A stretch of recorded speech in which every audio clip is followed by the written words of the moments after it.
Bueno, entonces, el tema de hoy, en la parte, digamos, central, habla sobre la angeleología, que es un modelo de inteligencia espiritual que se va a utilizar mucho para la herramienta más nueva que tiene inteligencia espiritual en la meditación, que se llama el Internet espiritual del bien. Este Internet espiritual del bien es, al juicio del autor del modelo, el que mejor representa al misterio cristiano del Espíritu Santo. ¿Por qué? Porque es este Internet espiritual algo que pueden acceder todos los humanos que tienen el simbre despierto. El simbre despierto está catalogado por la mayoría de los actuales expertos en espiritualidad como la capacidad multisensorial o multidimensional. Chopra habla de multidimensional y Gary Zukav habla de multisensorial. Yo hablo básicamente del simbre, que es capaz de recibir señales del Internet espiritual, tanto del bien como del mal, y esa capacidad que tiene el simbre para sintonizarse con el bien, lo ha tenido todas las personas en la época, se podría decir, de hace 4 o 5 siglos para acá. Desde que nació la lectoescritura, en donde el Homo sapiens sapiens empezó a crear la cultura humana. Y de allí los líderes de cada una de esas épocas han podido conectarse con el Internet espiritual, en este caso del bien, y sus interpretaciones limitadas a la cultura de la época han sido transcritas después de tradiciones orales a obras escritas en diferentes idiomas primitivos, como el sánscrito, en los libros del hinduismo que sus libros se llaman Vedas. De allí nació la religión védica, que es la más antigua conocida dentro de la cultura humana actual. Pero desde antes de eso, también, por ejemplo, habían los druidas y eventualmente incluso antes de eso, los cromañones, y antes de eso los homínidos, que enterraban a sus muertos y les ponían adentro utensilios como para ayudarlos a su viaje. Esto lo hacían los egipcios también. Entonces, a partir de allí ya había un naciente concepto de espiritualidad que decía que el ser humano, cuando moría, no moría solo moría el cuerpo, pero había algo que se llamaba espíritu que quedaba vivo después de la muerte. Entonces, esta espiritualidad ha ido creciendo con el paso de los siglos, y las religiones llegaron a su punto máximo con sus diferentes avataras, con sus diferentes líderes, y así es como en el sionismo o el judaísmo el líder máximo posiblemente fue Moisés, y después de eso el líder máximo que se conoce hasta ahora en el cristianismo es Jesús, aunque hay libros de historiadores que hablan de que Jesús es una mezcla mítica y con sus pasados históricos y su tendencia mística. Entonces se habla de tres conjugaciones en Jesús.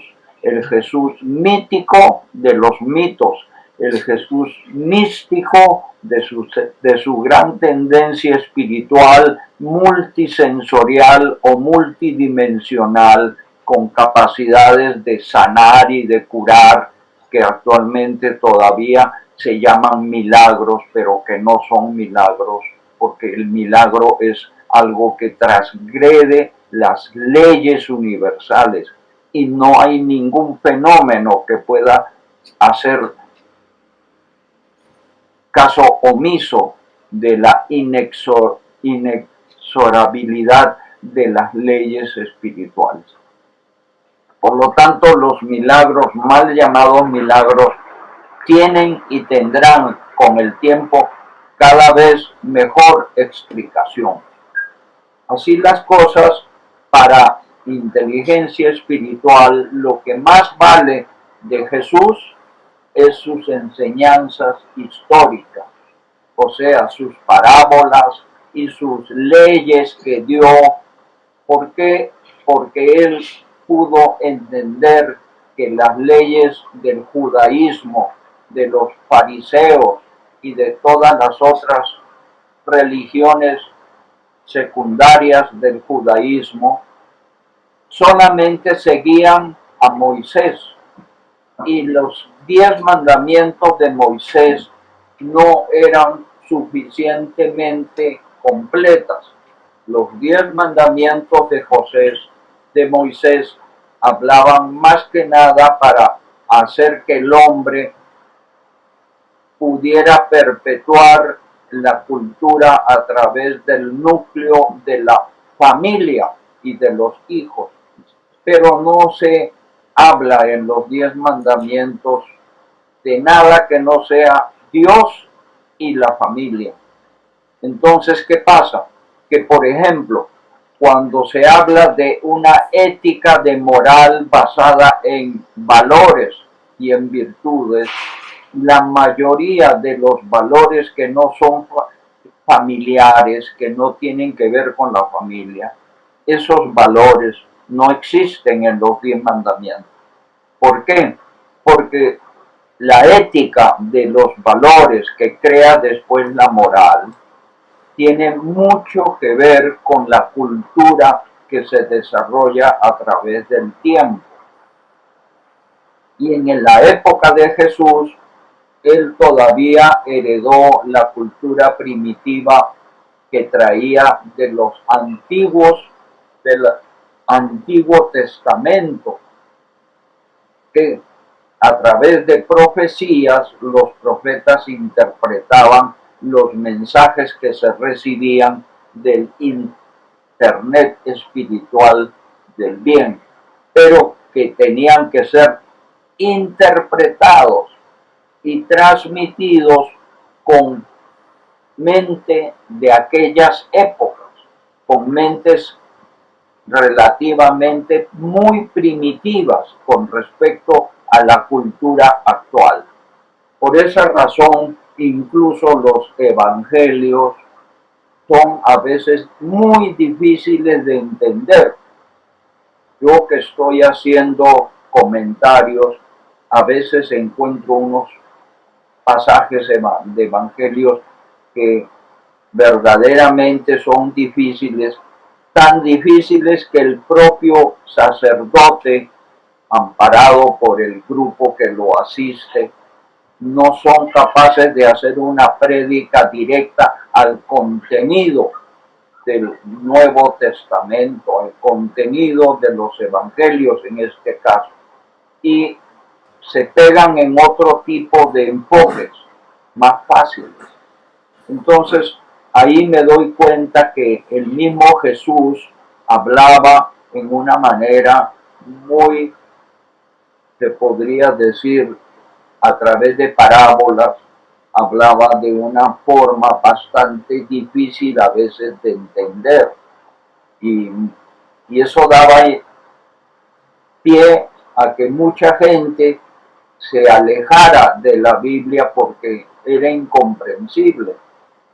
Y así es como muchos bautizados se volvían después no practicantes y no creyentes.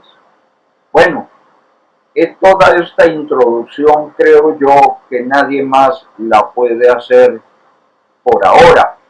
Espero que ustedes con el tiempo puedan hacerlo también. Una pregunta. Voy a continuar entonces con la presentación.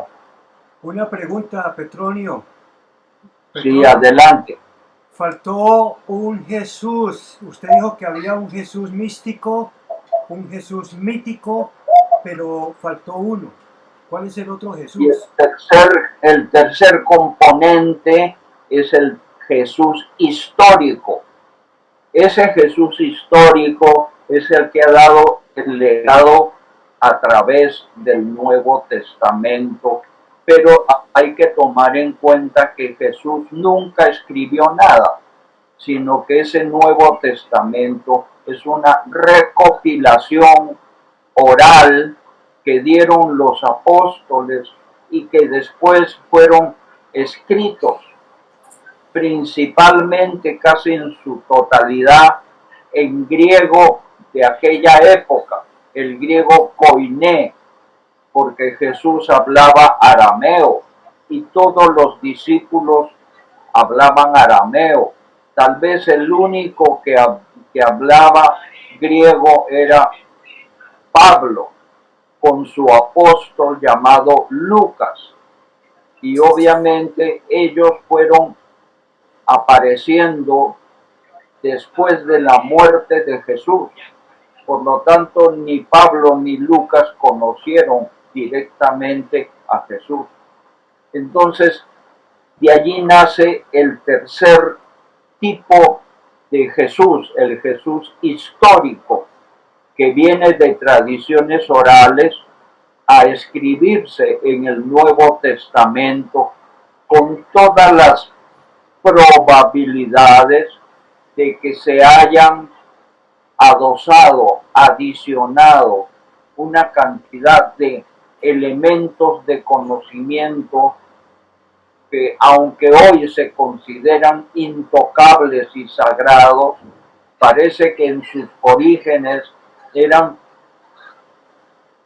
cierto tipo de convencionalismo que se habló entre los escribientes de los evangelios, en especial los que conservaron estos convencionalismos, dieron origen a los 3 evangelios sinópticos, y el único que se aparta un poco de ellos es el evangelio de Juan. Y obviamente se aparta de todos 4, pero que también parece ser que trata de conservar la idea mítica de Jesús en los escritos de Pablo, de sus cartas que él hace. Entonces todo eso conforma el Nuevo Testamento del Jesús histórico, al cual hay que aplicarle hermenéutica rigurosa, profunda, que es lo que estamos tratando nosotros de hacer, usando como linterna, como faro de luz, nuestro macro modelo de inteligencia espiritual. Si no hubiera ese tipo de referente llamado inteligencia espiritual, no podríamos hacer una interpretación como la que yo estoy tratando de hacer en esta última obra que estamos haciendo todos, en donde ya incluso Néstor participa haciendo la transcripción de los audios y ustedes participan haciendo la evaluación preliminar con sus sugerencias, observaciones y preguntas para poder sacar de allí una obra más coherente y accesible al público en general. Ok, con el permiso de ustedes voy a empezar la presentación.